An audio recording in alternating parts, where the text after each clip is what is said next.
Thank you very much, ladies and gentlemen. I believe in God. I believe in the supernatural God who created the heavens and the earth. I believe in a God who holds the heavens and the earth in existence. I believe that on the basis of rational evidence, similar to the beliefs held by the founders of this house, who gave this university the motto, Dominus Illuminatio Mea. They saw no contradiction between faith in God and the utmost excellence in rational inquiry. And if I dare mention my alma mater of Cambridge in this holy place, I would remind you that on the door of the Cavendish Laboratory in Cambridge are written the words, "Great are the works of the Lord, studied by all who delight in them." And as we look at the rise of science in the 16th and 17th centuries, Alfred North Whitehead and many others commented that men became scientific because they expected law in nature, and they expected law in nature because they believed in a lawgiver. So, ladies and gentlemen, I'm not ashamed of being both a scientist and a Christian, because arguably Christianity gave me my subject. What I am amazed at is that serious thinkers today continue to ask us to choose between God and science. That's like asking people to choose between Henry Ford and engineering as an explanation of the motor car. When Newton discovered his law of gravity, he didn't say, "I've got a law, I don't need God." No, he wrote the Principia Mathematica, arguably the greatest work in the whole history of science, because he saw that God is not the same kind of explanation as a scientific explanation. God doesn't compete. Agency does not compete with mechanism and law. Why is there something rather than nothing? Alan Sandage, the brilliant cosmologist who became a Christian in his 50s, said God is the answer to that question. But people are now so desperate to show that the universe created itself from nothing, which seems to me to be an immediate oxymoron. If I say X created Y, I'm assuming the existence of X to explain the existence of Y. If I say X created X, I'm assuming the existence of X to explain the existence of X, which simply shows that nonsense remains nonsense even if high-powered scientists utter it. It reminds me a little bit of G.K. Chesterton, who said, "It is absurd to complain that it is unthinkable for an unthinkable God to make everything out of nothing, and then to pretend that it is more thinkable that nothing should turn itself into everything." The heavens declare the glory of God, says the ancient psalm. And we've unraveled a bit of that, seeing the fine-tuning of the fundamental forces of nature. It's something that's so striking to scientists that it demands explanation. And it seems to me that Arno Penzias hit it right. He is the Nobel Prize winner who discovered the microwave background on which a lot of the evidence for the Big Bang is based. He said, "Astronomy leads us to a unique event, a universe which was created out of nothing, one with the very delicate balance needed to provide exactly the right conditions required to permit life, and one which has an underlying, one might say, supernatural plan." But I want to come to what I think is one of the fundamental arguments for theism. I take it this house believes in reason. That's why we're all here. And as a scientist, I believe that the universe is rationally intelligible. That is something that has struck some of the geniuses of science as demanding an explanation. Einstein said the only incomprehensible thing about the universe is that it's comprehensible. And Wigner talked about the unreasonable effectiveness of mathematics. How is it that a mathematician thinking in her head in here can come up with equations that seem to fit the universe out there? Well, how is it indeed? Because the irony of the atheist position here is evident. My atheist friends, and I have many of them, tell me that the driving force of evolution, which eventually produced our human cognitive faculties, reason included, was not primarily concerned with truth at all, but with survival. And we all know, ladies and gentlemen, what has often happened and still happens to truth when individuals or commercial enterprises or nations feel themselves threatened and struggle for survival. A leading philosopher, Alvin Plantinga of Notre Dame, says if atheists are right that we are the product of mindless, unguided natural processes, then they have given us strong reason to doubt the reliability of human cognitive faculties, and therefore inevitably to doubt the validity of any belief that they produce, including their atheism. Their biology and their belief in naturalism would therefore appear to be at war with each other in a conflict that has nothing at all to do with God. Yet my atheist friends still insist that it is rational for them to believe that the evolution of human reason was not directed for the purpose of discovering truth. And yet, it is irrational for me to believe that human reason was designed and created by God to enable us to understand and believe the truth. Curious logic.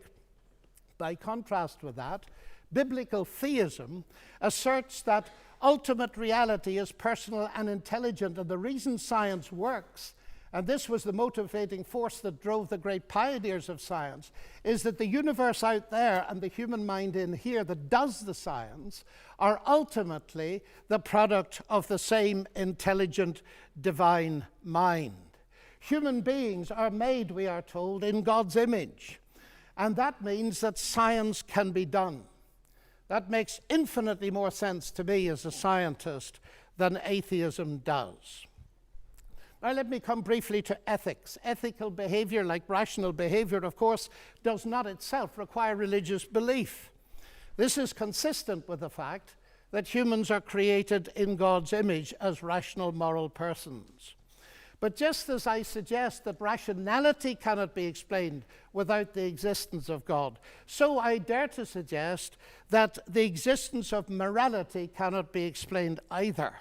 As modern science sprang from Judeo-Christian sources, so did the concept of human equality. Listen to atheist Jürgen Habermas, arguably one of Germany's leading intellectuals.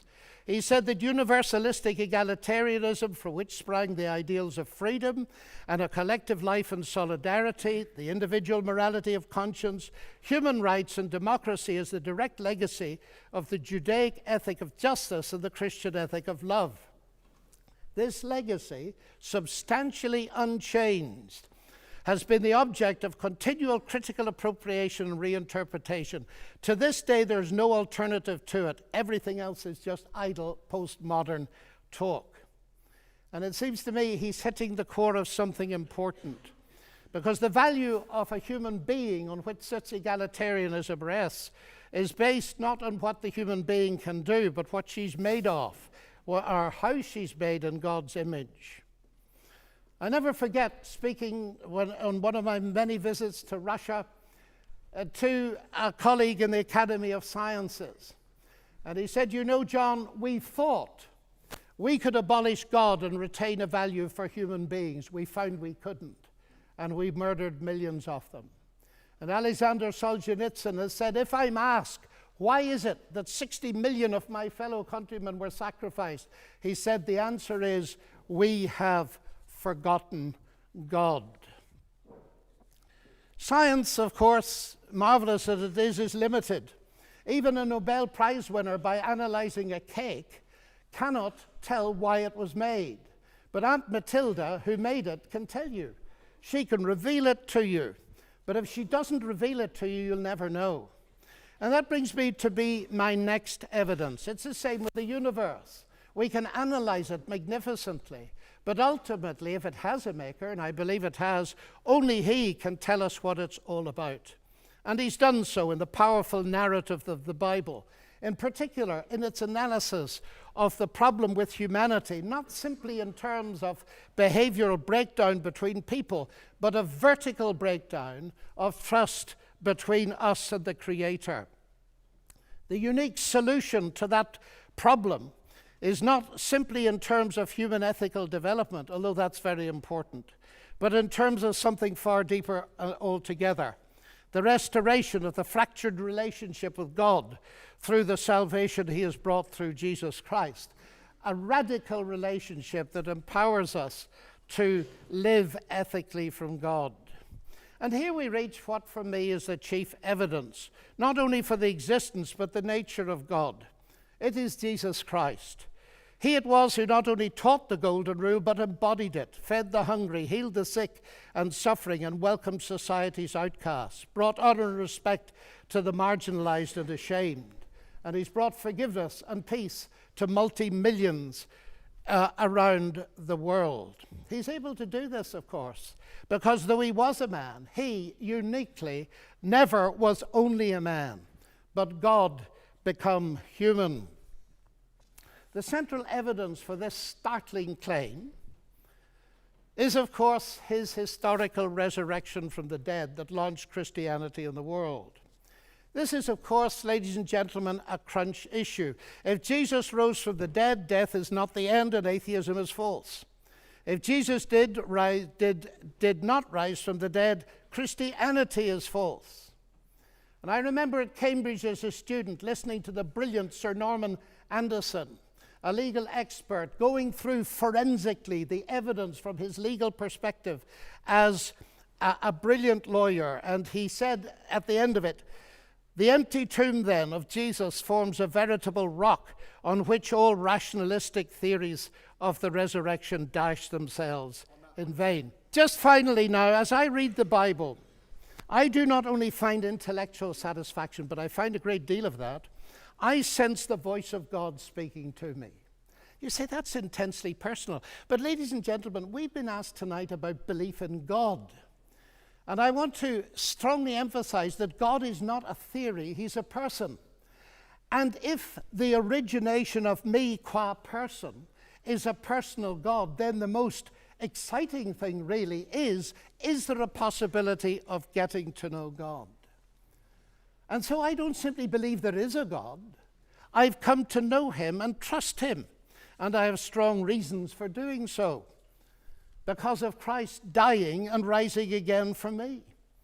And that has generated in me a sense of utterly unmerited forgiveness, acceptance, and peace that has enabled me to face the ugly side of my own nature and with God's help to do something about it. But it's enabled me to face something else. The hardest problem I face as a Christian is the problem of evil and pain. My niece getting a tumor at 22 that kills her. What do I say to my sister? And this is the hardest problem we face. But it seems to me that atheism here has no answer, because by definition, atheism believes that human death is the end, so there is no ultimate hope. But you see, ladies and gentlemen, we could stay here till midnight and beyond arguing, as has been done in this university for centuries, what a good God should, might, would, could, if not, possibly might, just could he not have done, and we'll get nowhere. So it seems to me there's another question we can ask, and it's this. Granted that life presents us with a double picture. We see some beautiful things. We see some ragged edges. We see hurt and pain, and we see joy. How can we come to terms with that? And it seems to me here is no simplistic answer, but a window into an answer, and it's this. If it is actually true that Jesus is, as I believe him to be, the Son of God, then we can ask the question, what is God doing on a cross? And the answer comes back at the very least. God has not remained distant from our human suffering, but has become part of it. And the other side of that is this. Because Jesus rose from the dead, he is going to be the ultimate judge. Now here's an irony, because atheism has no ultimate hope of justice by definition. The vast majority of people in the history of the world have died without justice and will die without justice. And if death is the end, then of course they have no hope of ultimate justice. But the promise in the New Testament, guaranteed by the resurrection of Jesus, is that he is to be the judge in the coming day. So, ladies and gentlemen, those are some of the reasons why I believe that God is real and worthy to be trusted. Thank you.